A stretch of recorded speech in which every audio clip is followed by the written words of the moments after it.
Mega Man Legends! The start of a new sub-series for Mega Man, and this time it's 3D. With very few examples of where to go in the term of making a platformer in 3D, Capcom decided to not do that for Mega Man at all. Mega Man Legends is more of an action-adventure, Zelda style. You roam a semi-open world that gets more open the more you play, you talk to people in towns, you get missions, and because jumping doesn't really feel that good anyway, most of the gameplay is combat, which honestly also doesn't really feel that great.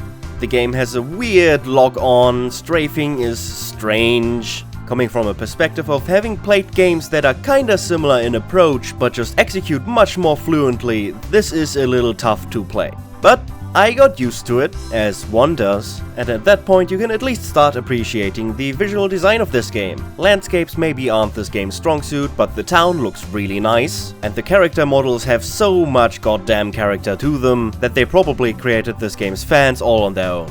As is to be expected, there's also a much greater emphasis on story this time around. The PS1 titles of the 2D series had cutscenes, but you maybe got one at the start, one in the middle and a few at the end. This game has a lot of cutscenes with its expressive animation all over the place. Though the story conveyed in these cutscenes is, I see a lot of parallels to, for example, the Pokemon anime. The villains are basically Team Rocket. If you're in the target audience for this is probably great, but I didn't really get anything out of it.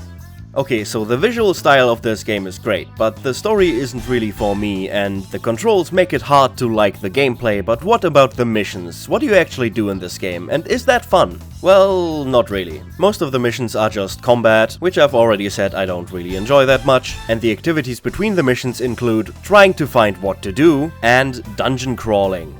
The dungeon crawling is not great. Pretty much every dungeon looks the same, which is probably intentional as they're all connected, but come on. There are some fun room designs there, but honestly, there just really isn't anything going on here. It's also just such a slow game to play. You just methodically go through a dungeon looking for things that could improve your character, but oh god damn it. One thing I haven't really had to mention yet is the save system. In both Mega Man and Mega Man X, levels have checkpoints, and if you run out of lives, you have to do the level from the beginning. Levels are not very long though, it never really becomes tedious to have to replay one thing over and over again unless it is something like the Wily stages in Dr. Wily's Revenge. When you game over, you also get to continue, you're not just booted back to the title screen. Well, this game has saves, which is a good thing. Mega Man 8 also had saves, and so did Mega Man X4. However, in this game it is both only possible to save at specific locations, and you have to initiate it yourself. Dungeons do not have any checkpoints within them, so if you ever die in a dungeon, even if you saved before going in, you have to crawl the entire thing again. Going through every path, collecting every item you want, killing all the enemies again. It's just a slow process. And that combined with the aforementioned trying to find what to do next, can make this game get really tiring. I don't think there's no potential in the Mega Man Legends franchise, but I also don't think this game is quite there yet. In the end, I had more fun looking around than playing this game. So with that said, I'm giving Mega Man Legends a 5 out of 10.